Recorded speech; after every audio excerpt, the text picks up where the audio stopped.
హైదరాబాద్ లో ఫార్ములా ఈ కార్ల రేస్ అగ్రిమెంట్ వెనుక భారీ అవినీతి బాగోతం బయటపడింది. గత బీఆర్ఎస్ ప్రభుత్వంలో కీ రోల్లో ఉన్న ఉన్నతాధికారి అరవింద్ కుమార్ అడ్డదారిలో ఈ ఒప్పందం చేసుకున్నట్లు తేలింది. కేబినెట్ అనుమతి లేకుండానే రేస్ నిర్వహణకు 55 కోట్లు అడ్వాన్స్ గా ముట్టచెప్పినట్లు బయటపడింది. అది కూడా ఎన్నికల కోడ్ అమలులో ఉన్న టైంలో కేవలం ఫోన్ల ద్వారానే ఇదంతా నడిపించారు. దీన్ని గుర్తించి ప్రస్తుత ప్రభుత్వం 55 కోట్లు చెల్లించాలని అరవింద్ కుమార్ కు జారీ చేసింది. అత్యంత రద్దీగా ఉండే ట్యాంక్ బండ్ చుట్టూ ఐమాక్స్ సమీపంలో గత ఏడాది కార్ల రేసింగ్ ను నిర్వహించారు. దీనివల్ల హైదరాబాద్ జనం నానా తిప్పలు పడ్డారు. అప్పుడు రేసింగ్ రోడ్లు ఇతర మౌలిక సదుపాయాలకు హెచ్ఎండిఏ 20 కోట్లు, రేస్ కు ప్రమోటర్ గా ఉన్న నెక్స్ట్జెన్ అనే ప్రైవేట్ ఏజెన్సీ దాదాపు 150 కోట్లు ఖర్చు చేసింది. క్యాంపెయిన్ తో పాటు స్టాల్స్, సీటింగ్, స్టీల్ స్టైట్లు, ఇతర ఖర్చులన్నీ ఆ ఏజెన్సీ భరించింది. సీజన్ 9 ఈవెంట్ నిర్వహణకు హెచ్ఎండిఏ, నెక్స్ట్జెన్, ఫార్ములా ఈ కంపెనీల మధ్య త్రైపాక్షిక ఒప్పందం జరిగింది. సీజన్ 9 నిర్వహణ వల్ల హెచ్ఎండిఎంకు కానీ నెక్స్ట్జెన్ సంస్థకు కానీ ఎలాంటి లాభం రాకపోగా భారీగా నష్టం మిగిలింది.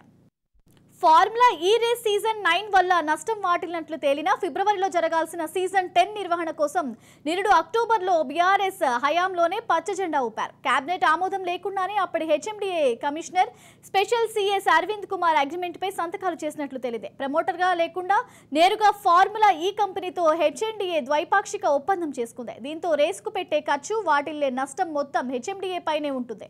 అంటే దాదాపు 200 కోట్ల నష్టాన్ని భరించాల్సి ఉంటుంది. అంత మేరకు ప్రజాధనం వృధా అవుతుందని తెలిసినా ఆ కంపెనీకి ఫిబ్రవరిలో జరగాల్సిన సీజన్ కు సంబంధించి 55 కోట్లు అడ్వాన్స్ గా ముట్టచెప్పారు. ఈ ఏడాది ఫిబ్రవరిలో జరగాల్సిన ఫార్ములా ఈ రేస్ ను రద్దు చేసుకుంటున్నట్లు 2 రోజుల కిందట ఫార్ములా ఈ సంస్థ ప్రకటించింది. ఒప్పందాన్ని ఉల్లంఘించిందంటూ హెచ్ఎండిఏకు నోటీసులు ఇచ్చింది. దీంతో అసలేం జరిగిందని మున్సిపల్ విభాగం ఆరా తీయడంతో అసలు కథ బయటకు వచ్చింది. రూల్స్ కు విరుద్ధంగా నేడు ఒప్పందం జరిగినట్లు, ప్రజాధనాన్ని వృధా చేసేలా ఈ అగ్రిమెంట్లు ఉన్నట్లు తేలింది. వెంటనే అగ్రిమెంట్ ను రద్దు చేస్తూ మున్సిపల్ అడ్మినిస్ట్రేషన్ విభాగం నోటిఫికేషన్ ఇచ్చింది. అప్పటి HMDA commissioner Arvind Kumar rules ను ఉల్లంఘించి వ్యక్తిగతంగా ఈ అగ్రిమెంట్ చేసుకున్నట్లు ప్రభుత్వం గుర్తించింది. 55 కోట్లు చెల్లించాలని ఆయనకు నోటీసులు జారీ చేశారు. హైదరాబాద్ లో ఫార్ములా ఈ కార్ రేస్ల అగ్రిమెంట్ వెనుక భారీ అవినీతి బాగోతం బయటపడింది. గత బీఆర్ఎస్ ప్రభుత్వంలో కీ రోల్లో ఉన్న ఉన్నతాధికారి అరవింద్ కుమార్ అడ్డదారుల ఈ ఒప్పందం చేసుకున్నట్లు తేలింది. కేబినెట్ అనుమతి లేకుండానే రేస్ నిర్వహణకు 55 కోట్లు అడ్వాన్స్ గా ముట్టచెప్పినట్లు బయటపడింది. అది కూడా ఎన్నికల కోడ్ అమల్లో ఉన్న టైంలో కేవలం ఫోన్ల ద్వారానే ఇదంతా నడిపించారు. దీన్ని ప్రస్తుతం గుర్తించి ప్రభుత్వం 55 కోట్లు చెల్లించాలని అరవింద్ కుమార్ కు నోటీసులు జారీ చేసింది. ఓవరాల్ గా ఈ అంశానికి సంబంధించి మరింత సమాచారం మా క్రైమ్ బ్యూరో చీఫ్ ఇనారెడ్డి అందిస్తారు. ఇనారెడ్డి, చెప్పండి. ఇక చూసుకుంటే ఈ కార్ రేస్ కి సంబంధించి 200 కోట్లకు అవినీతి జరిగినట్లు, దీనిపై అరవింద్ కుమార్ కి నోటీసులు జారీ చేసినట్టు తెలుస్తుంది. దీనికి సంబంధించి డీటెయిల్స్ ఏంటి? మనం గమనించవచ్చు, ఈ ఫార్మా రేస్ అగ్రిమెంట్ వెనుక గతంలో అంటే బీఆర్ఎస్ హయాంలో స్పెషల్ సిఎస్ గా ఉన్న అరవింద్ కుమార్ వెనుకొండి కథ నడిపించాడు. దాదాపుగా 200 కోట్ల రూపాయల నష్టం నడిచిందని చెప్పిన వ్యవహారాన్ని కూడా కాంగ్రెస్ గుర్తించింది. ఈ సమస్య మనం గమనిస్తే దీంట్లో దాదాపుగా సీజన్ లో మొత్తంగా 200 కోట్లకు సంబంధించి నష్టం జరిగిందని, ఇదంతా కూడా అరవింద్ కుమార్ కీలకంగా వ్యవహరించి మొత్తం ఫోన్ల మీద నడిపించారని చెప్పిస్తున్న నేపథ్యమే కాకుండా ముందుగానంటే ఈ ఫిబ్రవరి సీజన్ కు సంబంధించి కార్ రేసింగ్ సంబంధించిన రేసింగ్ ఏర్పాట్లకు సంబంధించి ముందుగానే 55 కోట్ల రూపాయల అడ్వాన్స్ కూడా ఆయన డబ్బులు తీసుకున్నట్టు కూడా పక్కా సమాచారం రావడంతో ఈ ఒప్పందాన్ని అంటే ఈ ఫార్ములా కార్ రేసింగ్ ఒప్పందాన్ని క్యాన్సిల్ చేసి ఏమైతే 55 కోట్ల రూపాయలు తీసుకున్నాడు అరవింద్, ఆ 55 కోట్ల రూపాయలు రిటర్న్ ఇవ్వాలని చెప్పేసి కూడా అరవింద్ కు నోటీసులు జారీ చేశారు. మరి దీని మీద అరవింద్ ఏ రకంగా స్పందిస్తారో చూడాలి. మనం గమనిస్తే ఈ ఫార్ములా ఈ కార్ రేస్ సంబంధించి భారీ ఎత్తున కుంభకోణం జరిగింది. దీనికి సంబంధించి ఎలాంటి కేబినెట్ ఆమోదం లేదు, అలాగనే ఎలక్షన్ కోడ్ కూడా లేదని చెప్పారు కూడా చాలా స్పష్టంగా అర్థమవుతోంది. మొత్తం మీద ఈ స్కామ్ వెనుక ఇంకా లోతైన దర్యాప్తు చేస్తామని కూడా కాంగ్రెస్ ప్రభుత్వం చెబుతా ఉంది. శ్రావ్య, గినారెడ్డి, గత ప్రభుత్వం అంటే బీఆర్ఎస్ ప్రభుత్వం దీని వెనకాల ఉంది అని అనుకోవచ్చా?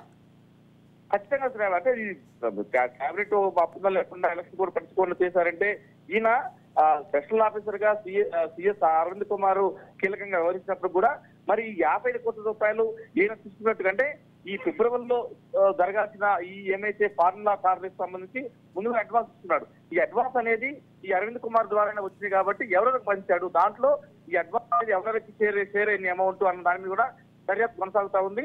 అంటే ముందుండి మొత్తం నడిపించింది అరవింద్ కుమార్ కాబట్టి ఆయన పోల్ ద్వారానే 200 కోట్ల రూపాయల డీల్ మాట్లాడినట్టు కూడా ఇప్పటికే ఇంటెలిజెన్స్ వర్గాల తరఫు గుర్తించారు. కాబట్టి ఇప్పుడు 55 కోట్ల రూపాయలు అడ్వాన్స్ ఏమైతే తీసుకున్నాడో ఆ అడ్వాన్స్ ఎవరికి ఇచ్చాడు, దీన్ని ఎవరు భావిస్తున్నారు దాని మీద కూడా ఇంకా దర్యాప్తు కొనసాగుతుంది. ఖచ్చితంగా దీంట్లో టీఆర్ఎస్ సంబంధించిన ప్రముఖులు దీంట్లో ఇన్వాల్వ్ అయి ఉన్నారని చెప్పని కూడా పోలీసులకు సమాచారం ఉంది. దర్యాప్తు కొనసాగుతుంది. శ్రావ్య, ఇన్నారెడ్డి సెకండ్ సెషన్ కి సంబంధించి ఇంకా దీన్ని రద్దు చేసినట్టు తెలుస్తుంది. దీనికి సంబంధించి ఇప్పుడు ఏం జరగబోతుందంటారు? అంటే ఇప్పుడు ఏమైతే అంటే దీంట్లో ఏదైనా సరే ఏదైనా ఒక కార్ రేసింగ్ జరుగుతున్న క్రమంలో మనం గమనించవచ్చు. మొత్తం కూడా ట్రాఫిక్ జామ్ చేసి తర్వాత పబ్లిక్ కు సంబంధించి చాలా ఇబ్బందులు కూడా తగ్గే అవకాశం ఉంది. అంటే అడ్వర్టైజ్మెంట్ కోసం తర్వాత ప్రాపగాండా కోసమే ఈ కార్ రేసింగ్ పెట్టారు. అప్పుడు అంటే గతంలో కార్ రేసింగ్ పెట్టినప్పుడు కూడా ఆ టైంలో ఎన్నికల కోడ్ ఉంది, అవి పట్టించుకోలేదు. తర్వాత ఇలాంటి ఈవెంట్స్ చేయాలంటే పబ్లిక్ ఈవెంట్స్ చేయాలంటే కంపల్సరీ క్యాబినెట్ ఆమోదం ఉండాలి. అంటే ఎలాంటి ప్రామాణికాలను లెక్కలో తీసుకోకుండా జస్ట్ ఫోన్లతో నడిపించేసి ఒక కార్ రేసింగ్ లాంటి ఒక రేసింగ్ కాంపిటీషన్ ని నడిపెట్టిన అంటే సిటీ మధ్యలో పెట్టడానికి మాత్రం ఖచ్చితంగా బీఆర్ఎస్ ప్రభుత్వం చేసిన అవినీతిలో భాగంగానే చెప్పుకోవచ్చు. శ్రావ్య, రైట్, థ్యాంక్ యూ ఇన్నారెడ్డి.